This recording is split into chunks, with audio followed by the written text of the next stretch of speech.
Hey, good morning, folks. Joseph Barletta with Smart Charge America, here to talk to you today about our actual private tour that we just did of the Tesla Gigafactory. Amazing stuff.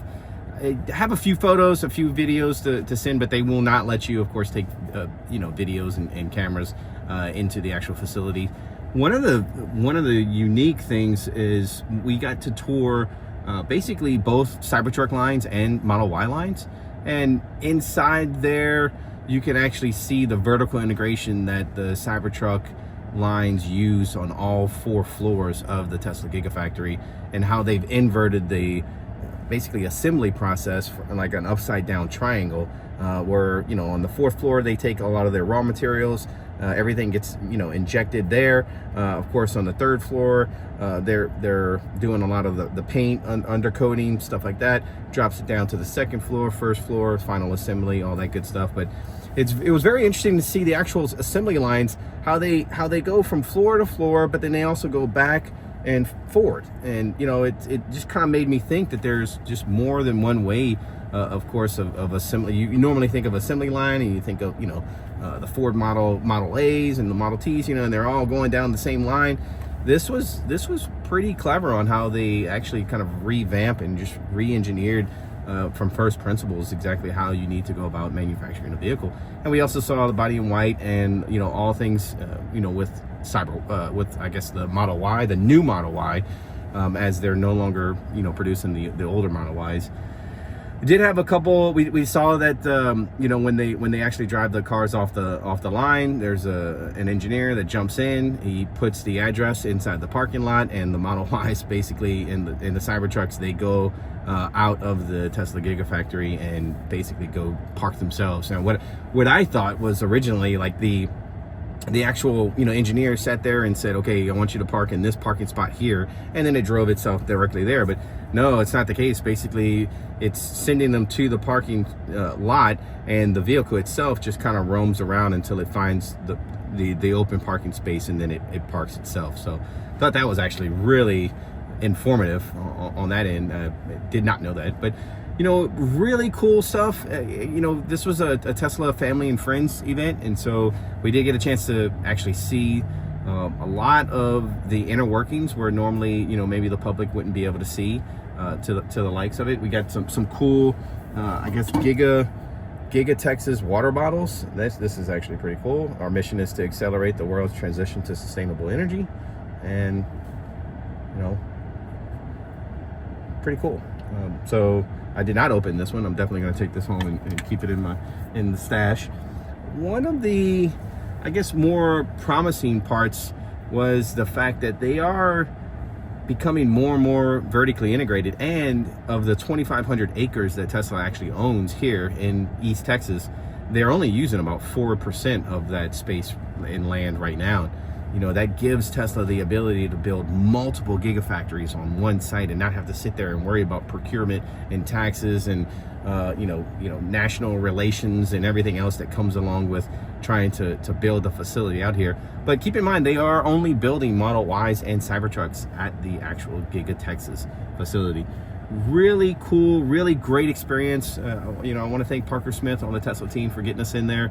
But at the same time, one of the, I guess the key things that I was wanting to figure out was, they have the power port on the side or on the back end of the Tesla battery pack on the Cybertruck for inductive charging, and we were almost hoping that we would be able to get a glimpse on whether or not that is a possibility for the newer Model Ys that are being assembled with hardware 4 and everything else.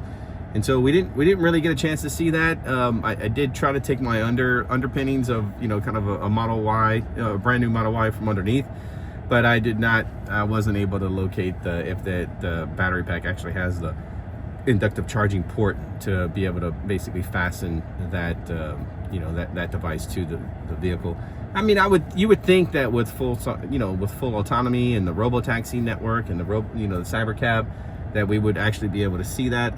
We did not see a Cybercab driving around. We did see a couple autonomous Model Ys actually go and park themselves, which was actually pretty cool. Did not get a chance to see the boring tunnel that they made for the Cybertruck, but we did find out that the Cybertruck, the actual boring company itself, that Cybertruck tunnel actually goes underneath I-30, which is I guess the toll road 130 here in East Austin, actually goes underneath the water deck, which is very important for environmentalists, so that way it's not affecting the you know, that water table.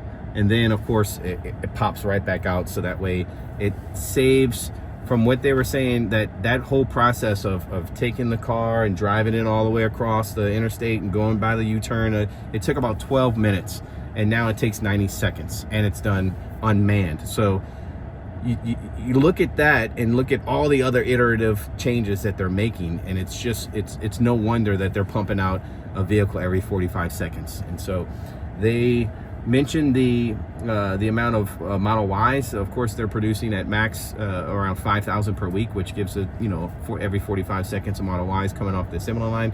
They did not talk to the likes of the Cybertruck, but they did mention that you know, close to production max, I guess you can probably get. They didn't say it, but we kind of theoretically, you know, did the math, and we figured we can get about 400 Cybertrucks coming off the assembly floor per day. So we'll have to do what the algorithm gods do and total that up. But for the most part, that's kind of what we're seeing now from the tour. Of course, Tesla's just getting started. I mean, that factory is they did not share with us like the production capacity, but I can tell you that there are a lot of power packs over here on site that are next to the substation that's powering this bad boy. So it'll be interesting to see what Tesla does on that end. They are getting close to completing the actual solar on the top of the Gigafactory, but for the most part, the essence of the Gigafactory was to have everything under one roof to be as efficient as possible inside that assembly. But I'll tell you, one of the things you'll never forget when you're going through that tour is the smell of the factory. You know, brand new vinyl. You can smell the welding machines and you know, the WD-40 grease ball bearings. I mean, that to me, I'll most likely will never forget. It was just really exciting to be there, and you know, wanted to, you know, kind of take it all in by just kind of sharing the video with you all immediately after, before everything else sinks in. But you know, it is true that, you know, there are a lot of people that doubt Tesla, and until you actually get in the vehicles, until you actually take a tour of the factory, you actually see what these guys are doing day in and day out, you have to be mindful that, you know, try not to pay attention to the noise, but look at the signals. Pay attention to those. And today was a very big signal for me and my firm on, you know, reaffirming the direction that Tesla is going, and the actual massive scale and the magnitude at which they are approaching that acceleration. So really cool tour. Like I said, 4 floors. Really cool to see that the robots they have engaged, you know, there's, I think he said something about 6,000 robots, and you know, every model, every line, so the Model Y line at full production capacity is about 4,000 employees, and and the Cybertruck line at full capacity is about 4,000 employees. So, you know, depending on how many lines they actually plan on doing, you can expect the, you know, kind of that multiple of employees that's needed to actually support that. But the more and more that Tesla gets automated, you can see a good portion of the Cybertruck's assembly process is done, you know, virtually more by humans, whereas a overwhelming majority of the assembly portion for the Model Y, the new Model Y, was actually done by robots. I believe it was mentioned like 90% of the production is automated, but there are some of the few smaller, you know, components that actually have to be, you know, hand woven in. So really cool to learn about just the magnitude at which Tesla is able to achieve with their scale, and how fast they're able to really cut down on a lot of the slag inside their process.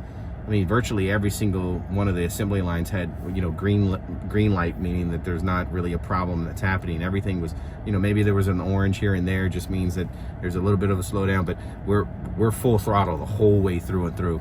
So, man, that was pretty unique. You can see the computers everywhere on, you know, essentially, you know, real-time monitoring of each component. One of the things we did learn is that every single component inside the actual build on the Model Y and the and the Cybertruck have QR codes in them, and so like every single component, everything has a QR code, and so that helps Tesla keep a tighter grip on inventory management and, you know, final assembly and everything else that they actually have, and that just basically helps streamline the process and hope, you know, I mean, that's where you can actually see the efficiencies. But if you can see like how they've gone about injecting full self-driving in their assembly process now, and the cutoff, I mean, you're talking 12 minutes to take a car from final assembly out and go park it itself, and then you having to rotate a bunch of, you know, team members to have to do that work, whereas now you have an engineer, he just jumps in, prompts in the address, boom, the car takes off and goes and parks itself. You're going from 12 minutes to, you know, 90 seconds. That is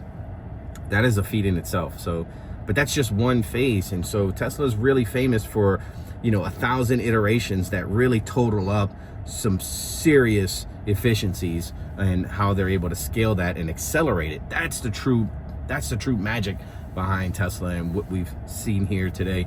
So again, I wanted to thank Elon. I wanted to thank the Tesla team, the Tesla charging team, for continuing to, you know, to basically give us a chance, and hopefully we're continuing to go out there and not let you guys down. That's our ultimate goal. So definitely appreciate it, guys. Once again, this is Joseph Barletta, Smart Charge America, on the Charge Live podcast, coming to you live from Austin, Texas, and the Tesla Gigafactory that's right behind me.